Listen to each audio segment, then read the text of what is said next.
everybody, Richard Chapman, half of your two bald nerds. I don't have Mike with me today. It's just me. You get to hear a little bit about ransomware today. I'm not going to take a whole lot of time, but guys, ransomware is something we're hearing a lot about. Some of you may or may not know exactly what ransomware is. So we're going to spend a few minutes talking about ransomware so that you get a good understanding of what ransomware really is, what it looks like, what it's made of, and also what it's costing right now too. So I'm going to go ahead and share a little bit of details with you here. So first and foremost, ransomware. What is ransomware? Well, first off, it's a type of malware, but it's a specific type of malware.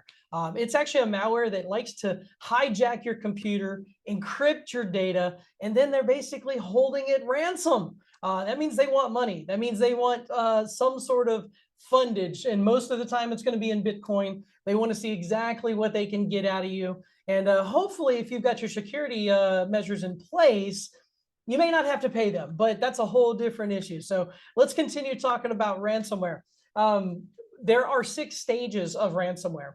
The very first stage is actually distributing the malware to the systems. Really, it's where you get that major infection or the initial infection. And that can come from phishing. It can come from remote access to the machines, credential abuse. I just got done reviewing the Cloudflare breach of the month. In our breach of the month episode, check that out on YouTube as well. And the Cloudflare one, there was a credential breach where they were able to utilize credentials to get into a system and then deploy some malware. So definitely not a good thing there. Vulnerabilities is another way they can get in also.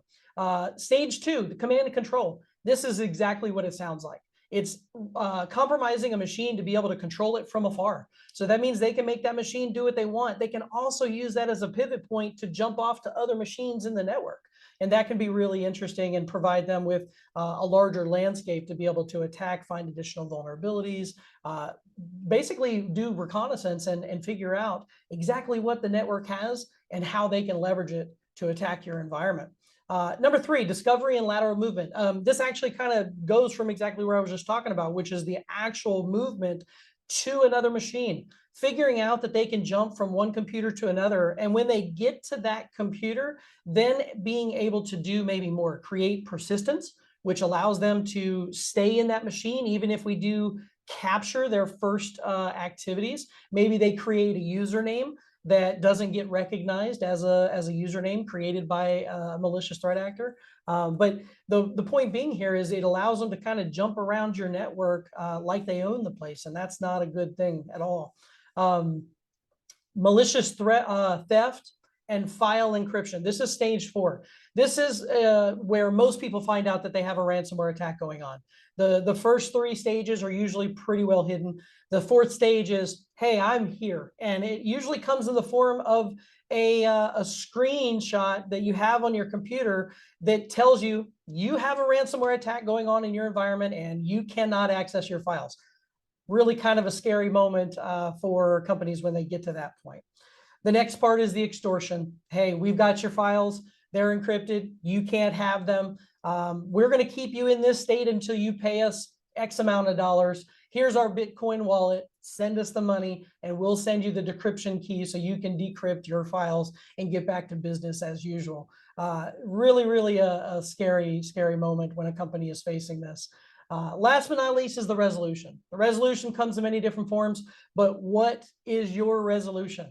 Do you have great backups? Do you have good security measures in place that you can shut down your network temporarily, institute the incident response process, and take those backups and get them back up and get your systems back up and running without paying them a dime? Or are you at the mercy of those attackers and have to pay them what they asked for? Kind of depends on how your setup is in your environment. Hopefully you've taken the steps and you don't have to negotiate with them.